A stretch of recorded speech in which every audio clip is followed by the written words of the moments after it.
पंजाब केसरी में आप सबका स्वागत है। मैं हूं चंद्रशेखर धरनी। हम आपकी मुलाकात करवाएंगे हरियाणा प्रदेश कांग्रेस की अध्यक्षा कुमारी शैलजा जी से। आज वो चंडीगढ़ में मौजूद है। मैडम, पंजाब केसरी में आपका स्वागत है। धन्यवाद।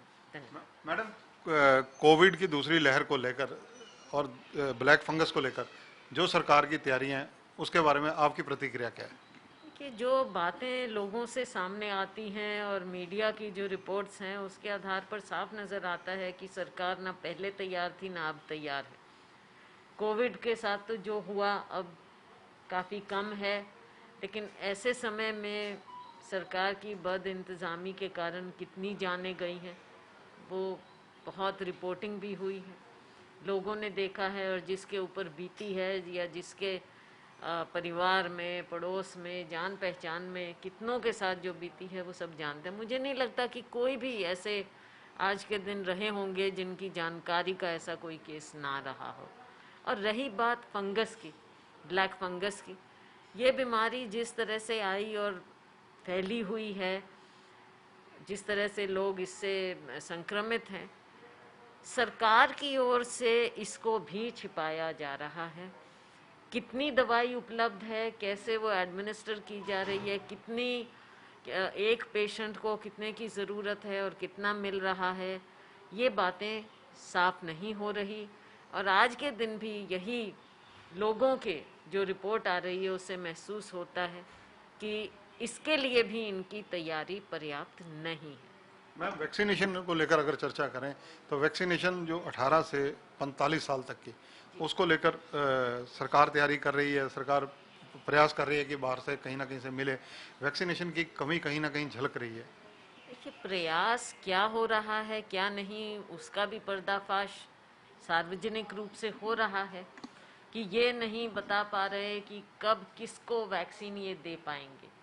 ना सेकंड डोज की बात कर पाते हैं ये, ना 45 से 60 की, ना 18 से 45 की। तो आप सोच सकते हैं कि कौन इन पर कितना विश्वास करे जब ये नहीं बता पा रहे कि कितनी वैक्सीन ये ले पाएंगे, कब तक ले पाएंगे, कब तक एडमिनिस्टर कर पाएंगे, और किन लोगों को। पोर्टल आप खोलते हैं, कौन लोग उसमें रजिस्टर कर पाते हैं, और जो नहीं कर पाते उनको आप कैसे उन तक पहुंचेंगे। क्योंकि ये किसी की व्यक्तिगत ज़रूरत नहीं है, ये सरकार की जिम्मेवारी है, सरकार का कर्तव्य है कि वो आपको वैक्सीनेट करे। तो इस चीज़ में हमें बहुत बड़ी एक खाई नज़र आ रही है कि जो ज़रूरत है और जो सरकार दिखा रही है, तो इस इतनी बड़ी खाई को ये कैसे भरेंगे, कब तक भरेंगे, वो बात हरियाणा की जनता को बताएं और हरियाणा के लोगों को विश्वास में लें कि कितनी वैक्सीन कहाँ से उपलब्ध है, कब तक करवा पाएंगे। और सबको आज हमने मांग भी की कि सबको फ्री में लगना चाहिए। ये जो आपने अलग अलग रेट तय कर दिए हैं, सरकारी अस्पताल, प्राइवेट अस्पताल, ये सब, ये इसका ये बेमायने रह जाती है ऐसे समय में। और इस तरह की महामारी के सामने आप ये फ़र्क ना करें, सबको दें और सरकार इसकी जिम्मेवारी उठाकर मुफ्त दे। वैक्सीनेशन और रेमडेसिविर, इन दो को लेकर कालाबाजारी की भी शिकायतें मिल रही हैं। इस पर कांग्रेस का दृष्टिकोण क्या है? काला बाजारी के बारे में हम पहले से, जब से ये बातें आ रही हैं तब से हम उठा रहे हैं इस बात को कि सरकार को ये इस बात को टाइटन भी करना पड़ेगा कि ये काला बाजारी क्यों हो रही है, कहाँ से हो रही है। और केवल काला बाजारी नहीं, कई बार जैसे शिकायत आती है कि स्पूरियस भी हैं दवाइयाँ, ड्रग्स, तो उसके बारे में भी सरकार देखे। इसमें बहुत ज़्यादा सख्ती की ज़रूरत है। जहाँ एक और महामारी मुश्किल से कहीं कोई इंजेक्शन मिलता है और किस दर पर मिलता है, और काला बाजारी कैसे और असली वो है कि नहीं है, तो बहुत सी बातें हैं। ये सारी चीज़ सरकार को ठीक करनी चाहिए, दुरुस्त करनी चाहिए, सुनिश्चित करनी चाहिए। मैम, इसके अलावा अगर बात की जाए, जिस प्रकार से किसानों का आंदोलन लगातार चल रहा है, चाहे हिसार हो या कहीं विरोध प्रदर्शन, टोहाना के विधायक देवेंद्र बबली का घेराव, तोड़फोड़ की कोशिश, ये सारा घटनाक्रम कांग्रेस किस दृष्टिकोण से लेती है?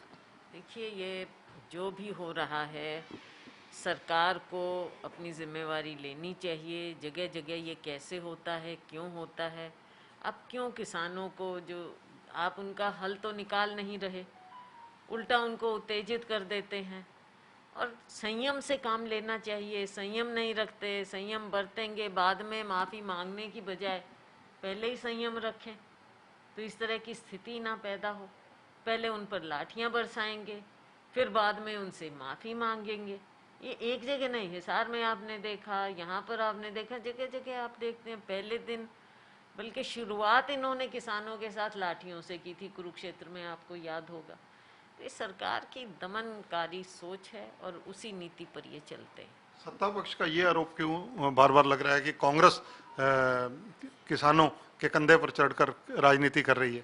देखिए, आप इसमें राजनीति की बात नहीं, ये हमारा भी कर्तव्य है कि जो अगर कोई बात सामने हो रही है, ऐसी गलत जन विरोधी बात होती है, तो उनको उजागर हम करेंगे और करते रहेंगे। हम अपनी जिम्मेदारी से पीछे नहीं हटेंगे। लेकिन ये स्थिति तो पैदा सरकार ने की है, कांग्रेस ने तो की नहीं है। 3 काले कानून तो ये सरकार लेकर आई, तो स्थिति आपने पैदा की है। आप किसानों से बातचीत नहीं करके उसका हल नहीं निकाल रहे, कानून वापस नहीं ले रहे, तो इसमें कांग्रेस ने कौन सी स्थिति पैदा की? कांग्रेस तो बिल्कुल किसानों की आवाज़, मजदूरों की आवाज़ उठाती रही है और उठाती रहेगी। इसको आप चाहे राजनीति कहो, हम इसको अपना कर्तव्य मानते हैं। आपको इस समस्या का किसानों वाली हल क्या नजर आता है? देखिए, हल यही है, ये सरकार ये 3 काले कृषि कानून वापस करे, तभी हल निकलेगा। वरना हल कैसे आप निकाल पाएंगे? किसान आंदोलन पर हैं, आप उनसे बातचीत करिए और हल निकालिए। जिम्मेदारी तो सरकार की बनती है ना कि किसानों को वो संतुष्ट करे। पर सत्ता पक्ष एक बात और बार बार कह रहे हैं, इनके नेता मंत्री कह रहे हैं कि कांग्रेस के कोई भी नेता हो, उन्होंने किसानों से कभी ये अपील नहीं की कि बैठकर जो है सही तरीके से बात करें। और दूसरी बात ये कि जो कोविड भयंकर तरीके से फैला हुआ है, इस स्थिति के अंदर वो लोग आंदोलन को विड्रा करें। देखिए, अब तो जो स्थिति जहाँ तक पहुँची है, सरकार को सीरियसली इस बात को पहले दिन से लेना चाहिए। कोविड बाद में आया है, लेकिन आपने कभी भी किसानों को गंभीरता से उनके मुद्दों को नहीं लिया, आपने मज़दूरों की बात नहीं सुनी। लेकिन अब आप कोविड की आड़ ले रहे हैं, और जब आप मीटिंगें करते फिर रहे थे जगह जगह पर, तब कोविड क्या नहीं फैल रहा था? तब आपने भी इसको कभी सीरियसली लिया नहीं, तो किसानों को क्यों अपना टारगेट बना रहे हैं? मैम, क्योंकि कोविड की बात चल रही है, कोविड की आड़ में जिस प्रकार से प्राइवेट हॉस्पिटलों ने लूटमार की, सरकार ने फिलहाल भले ही सख्ती करने की बात कही है, लेकिन आम आदमी की दृष्टि से कांग्रेस क्या महसूस करती है? देखिए, इसके कानून तो पहले भी थे आपके पास। कोई अगर कोई प्रॉपर्टी को डिस्ट्रॉय करता है तो क्या आज तक आपके पास कानून नहीं थे? और पहली देखो, बात यह है कि इस तरह की स्थिति नहीं आनी चाहिए, और आप ये किसानों को टारगेट करना चाह रहे हैं। असली बात तो ये दिख रही है कि आप किसानों को टारगेट करना चाह रहे हैं। तो बात यहीं आ जाती है कि सरकार का विश्वास लोगों से बातचीत में नहीं है, केवल दमन की राजनीति ये करते हैं। मैम, कोविड की दूसरी लहर में निसंदेह वीडियो कॉन्फ्रेंसिंग के थ्रू ज़्यादा जनसंपर्क रहता है। आज आप पर्सनली प्रेजेंट है यहाँ पर, इसलिए ये पूछना चाहूँगा कि आगामी दिनों में आपके कौन कौन से ऐसे कांग्रेस के मुद्दे रहेंगे जिनको लेकर आप जनता में, चाहे वीसी के माध्यम से जाएं, चाहे प्रैक्टिकली खुद जाएं? हम उम्मीद करेंगे कि स्थिति आहिस्ता आहिस्ता सामान्य हो जाए, ताकि हम लोगों के बीच में और ज़्यादा खुले होकर जाएं। अभी जो नॉर्म्स हैं सरकार के, वो हम सब ऑब्ज़र्व कर रहे हैं और करने चाहिए, जो प्रोटोकॉल्स हैं। लेकिन आने वाले समय में जब खुला होगा तब हम अपनी और गतिविधियां और तेज़ करेंगे। लेकिन ऐसे समय में, कोरोना के समय में भी सारी चीज़ों का ध्यान रखते हुए कांग्रेस पार्टी ने लोक सेवा में कोई कमी नहीं छोड़ी, बल्कि हमारी गतिविधियां लोक सेवा की रही। हमारे यहाँ पीसीसी में कंट्रोल रूम स्थापित था, हर डिस्ट्रिक्ट में कंट्रोल रूम थे, हमारी कमेटियां थी हर डिस्ट्रिक्ट में, और हमारे लोगों ने, कांग्रेस जनों ने पूरे सेवा से लोगों के बीच में जाकर जो उनकी ज़रूरतें होती थी उनको पूरा करने का पूरा प्रयास किया। और मुझे बहुत फ़ख्र है, गर्व है हमारे कांग्रेस जनों पर, जिन्होंने अपनी जान की परवाह ना करते हुए अपनी क्षमता से बढ़ चढ़कर लोगों के बीच में जाकर कोरोना के समय में काम किया। कांग्रेस के द्वारा जो सर्वदलीय मीटिंग की बात बार बार की जा रही थी, सरकार के द्वारा फिलहाल सर्वदलीय मीटिंग के कोई संकेत नहीं है, तो इस मामले में आपकी राय क्या है? देखिए, ये सरकार की जिम्मेदारी बनती है, इनको सर्वदलीय बैठक खुद ही बुलाना चाहिए थी, लेकिन जब इन्होंने नहीं बुलाई तो हमने उसकी मांग की। लेकिन इस सरकार का माननीय मुख्यमंत्री जी का जो रिएक्शन था वो आप सब ने देखा, आपके समक्ष ही उन्होंने किया था।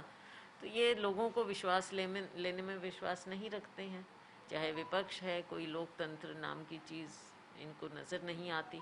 लोकतंत्र में विपक्ष की एक भूमिका होती है और सरकार सबको साथ लेकर चलती है अगर उनकी मंशा हो, लेकिन इन्हें लगा कि इनकी कमियां उजागर होंगी। हम इनके साथ बातचीत करने को, सहयोग देने को पूरी तरह से तैयार थे और हमने सहयोग दिया है, चाहे ये सहयोग लें ना लें, लेकिन अच्छा होता कि एक सकारात्मक रवैया लेकर ये सरकार आगे बढ़ती और सबका सहयोग लेकर इस महामारी से लड़ती तो बेहतर होता हमारे प्रदेश के लिए। धन्यवाद। तो ये हैं कुमारी शैलजा, प्रदेश कांग्रेस की अध्यक्षा हैं। इनका कहना है कि कांग्रेस ने कोशिश की थी कि सर्वदलीय मीटिंग हो, सत्ता पक्ष ने नहीं बुलाई, लेकिन कांग्रेस ने अपना धर्म निभाया और जनता के साथ पूरी तरह से सहयोग किया, सेवा की। कांग्रेस का कंट्रोल रूम एक मुख्यालय में चलता रहा, जिला मुख्यालयों पर चलता रहा और इसके अलावा कांग्रेस जो है किसानों की मांगों के साथ पूरा समर्थन करती है, इस बात को भी उन्होंने दोबारा दोहराया है। कैमरामैन संजय सिंह के साथ चंद्रशेखर धरनी, पंजाब केसरी टीवी, चंडीगढ़। हमसे जुड़े रहने के लिए हमारे YouTube चैनल को सब्सक्राइब करें और नई वीडियो की नोटिफिकेशन के लिए बेल आइकॉन को दबाएं। अगर आप ये वीडियो Facebook पर देख रहे हैं तो लाइक जरूर करें और ज्यादा से ज्यादा शेयर करें। धन्यवाद।